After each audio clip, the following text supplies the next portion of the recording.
Hello everybody, I am Dr. Meher Al-Minnat from MES Mumbat College, which is affiliated to University of Calicut. I will be discussing with you photochemistry, which is part of the physical chemistry syllabus for the 5th semester UG course.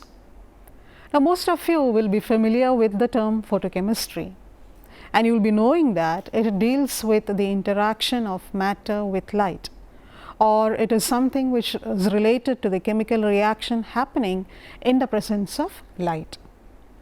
So we can say that there are certain reactions which happens in the presence of light, and there are reactions which do not require light at all. Now all those reactions which do not require light to happen is called thermal reaction, most of them, and majority of the reactions are thermal reaction. Before we go into detail into what is photochemistry, what are happening in photochemistry or photochemical reaction, we shall see what are the differences between photochemical reaction and thermal reaction. Now as you know, photochemical reaction requires light or involves absorption of light. It also involves emission of light, while thermal reaction involves absorption of heat energy, as you can see here, absorption or emission of heat energy. In photochemical reaction, presence of light is very much essential, but in thermal reaction you do not want light. The presence of light is not at all essential. Thirdly, the rate of the reaction in a photochemical reaction does not depend upon temperature, while temperature has an effect on the rate of reaction for a thermal reaction. We know that in kinetics we have seen that for every degree for every 10 degree rise in temperature, the rate of the reaction is doubled. So temperature has a role in thermal reaction, it does not have much role in photochemical reaction. And the most important part is, in photochemical reaction there is selective activation, while thermal reaction does not involve selective activation. Now what is selective activation? Now you consider a thermal reaction a reaction pot wherein you have the reactants. So in a thermal reaction you either heat it or you allow the reactant to react. So when you apply temperature, all the molecules in the reaction pot get excited, their energy increases, they undergo a random movement, there will be collision, and that results in the formation of product or completion of the reaction. But in photochemical reaction, not all molecules get sensitized or get activated. Only those molecules which are light sensitive gets sensitized or gets activated. Or sometimes within the molecule it will be that particular functional group which is sensitive to light which gets activated. So it selectively activates the light radiation, selectively activates the molecule or a part of a molecule. Say for example, you take the formation of HCl in the presence of light. You have hydrogen molecule, you have chlorine molecule, you irradiate it with light, you get HCl. Now, how is this happening? It is the chlorine molecule which is getting sensitized. It is the chlorine molecule which accepts the light and forms chlorine free radical, and that chlorine free radical reacts with hydrogen molecule to form HCl. It is not the hydrogen which is getting sensitized, even though you are irradiating both hydrogen and chlorine together. So that is what is known as selective activation. So in photochemical reaction there is selective activation. And finally, the delta G of photochemical reaction may be positive or negative, but the change in Gibbs energy delta G for thermal reaction is always negative.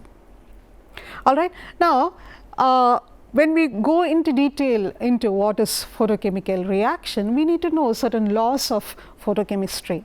Now before we go into the laws of photochemistry, we need to know certain other things. That is, when a chemical, when a compound or when a matter is irradiated with light, the light may be reflected, or it may be refracted, or it may be transmitted, or it may be absorbed.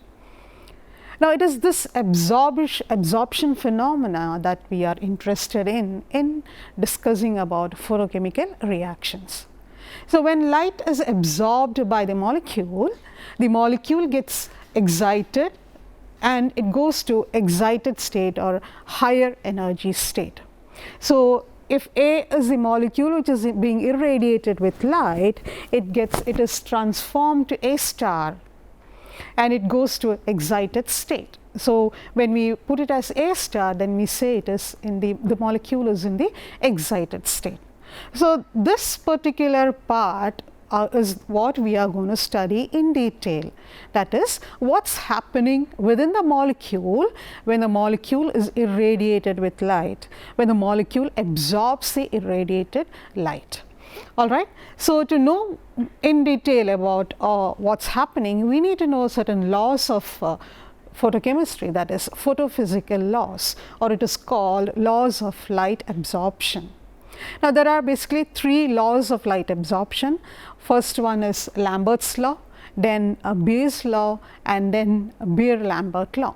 It is based on these 3 laws that the photochemical reactions or photophysical aspects are explained. Let us see what each law is.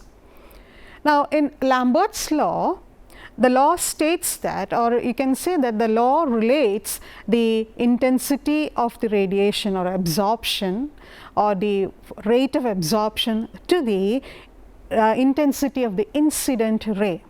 So, you can read as it is put it here, when a beam of monochromatic radiation passes through a medium, the rate of decrease of the intensity of radiation with thickness of the absorbing medium is directly proportional to the intensity of the incident radiation. So, we can depict it pictorially like this. We have this medium with thickness x, all right, and you are irradiating this medium with light of intensity I0, that is the incident intensity, and when it passes through the medium, some amount of light is absorbed by the molecule, and then the intensity of the light which is coming out of the medium will be depicted as IT, and it will be less than I0 because some amount of light has already been absorbed by the molecule. And Lambert's law says that this decrease in the intensity of the radiation is proportional to the intensity of the incident radiation. All right. So, if we can put it mathematically, you can write it as minus di by dx is proportional to I, and you can remove the proportionality constant and put it as minus di by dx is equal to k prime I, where k prime is the absorption coefficient, all right, and it is a constant which depends upon the nature of the medium and radiation. So, Lambert law relates is a linear relationship between absorbance and incident radiation. So, it relates to the intensity of the incident radiation and the absorbance of light. Now, when you come to Beer's law, now it relates to the absorbance to the concentration of the solution in the medium. All right, now that is written over here. When a beam of monochromatic light radiation passes through a solution containing an absorbing substance, the rate of decrease of intensity of radiation or the absorbance is proportional to the constant or molar concentration of the solution. So, if you can depict it pictorially, you can see here you have the medium with thickness x, you are incidenting it with light of I0 intensity, some amount of light will be absorbed, and the rest will be transmitted out, all right. And Beer's law says that this transmitted radiation, it will be less than, of course, less than the incident radiation. The intensity will be less than the incident radiation, and that rate of decrease is proportional to the concentration of the solution within the medium. That means, how much amount of molecules or how much amount of solute or absorbing molecules are present.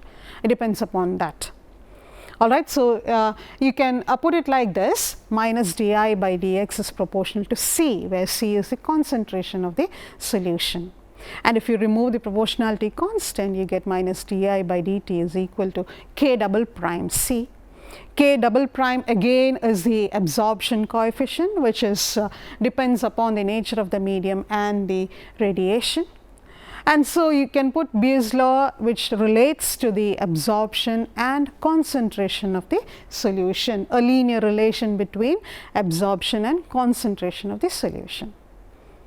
Now, Beer-Lambert law is a combination of these two laws, combination of Beer law and Lambert law.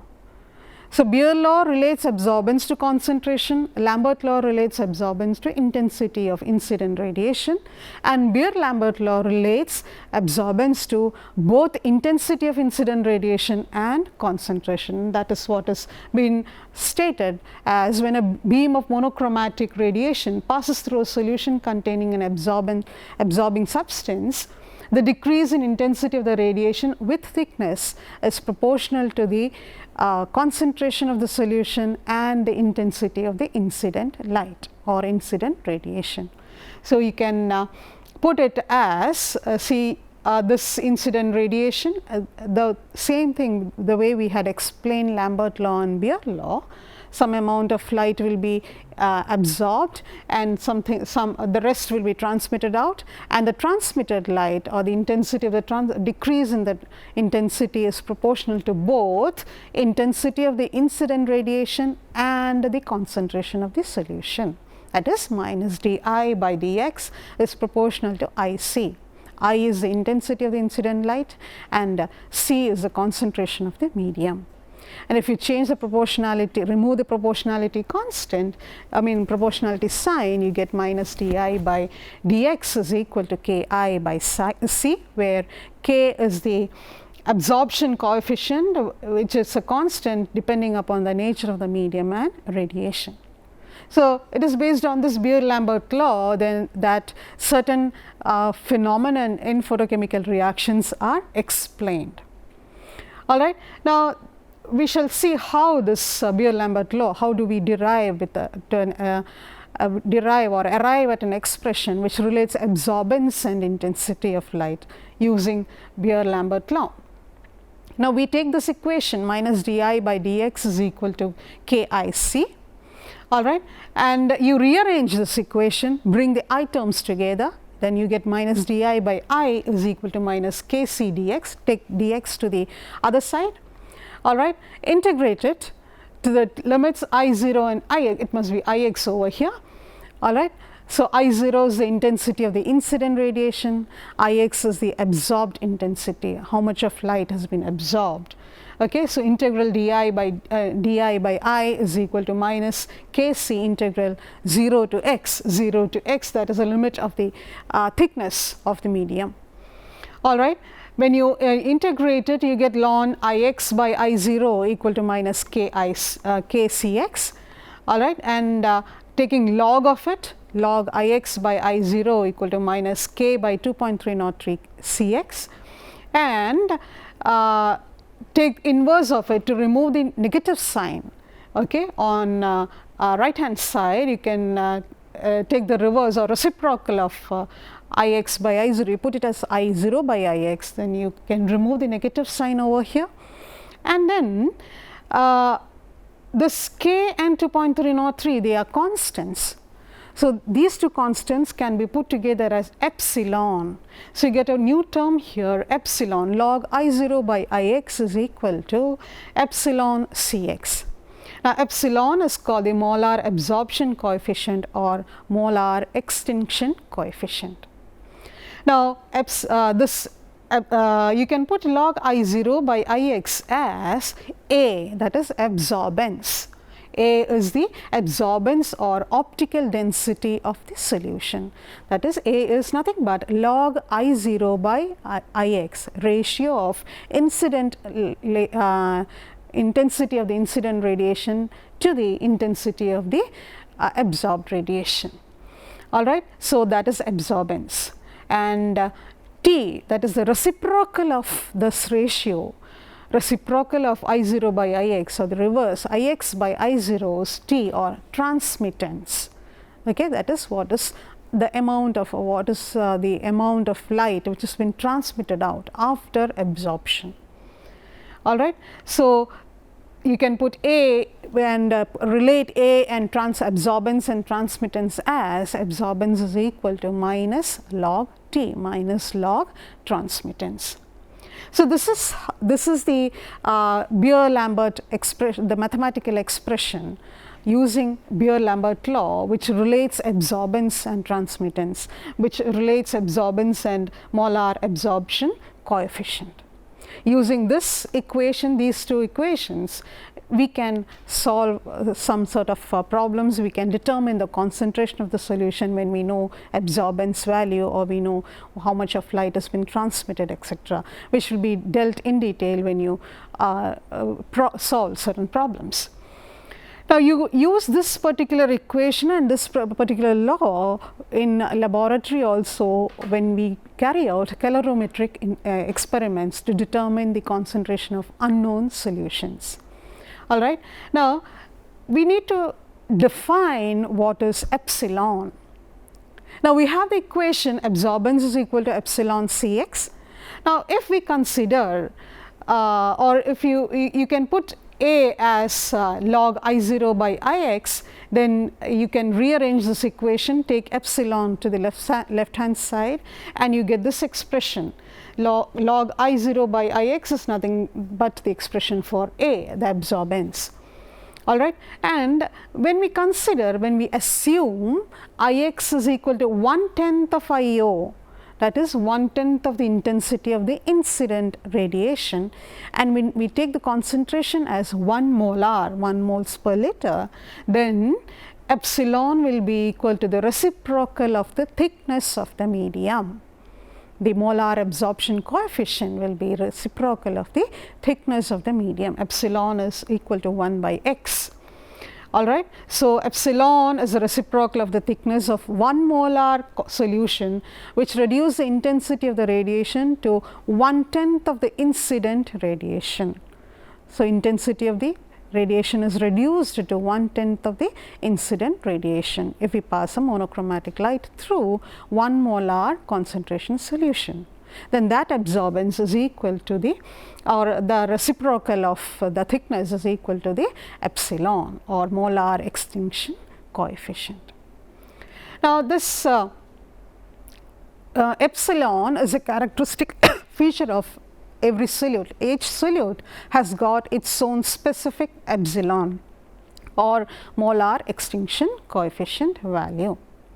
So, if we can measure the epsilon value, we can predict to some extent which type of solute or what is the solute present in the solution. All right. Now, the unit of epsilon is liter mole inverse centimeter inverse, liter mole inverse centimeter inverse. Now, there are certain limitations for Beer-Lambert law. The Beer-Lambert law is applicable only to dilute solutions, not for concentrated solutions. All right. And then there must not be any solute solvent interaction. The solute and the solvent must not interact. The solute and solvent must remain separately. And then the molecular state of solute must not change with change in concentration. If these three conditions are satisfied, then that particular solution will follow the Beer-Lambert law. Otherwise, we cannot use Beer-Lambert law. Now, where do we apply Beer-Lambert law? Beer-Lambert law is particularly applied to determine or estimate the concentration of solute in an unknown solution, a solution of unknown concentration. What is the amount of solute present in that solution?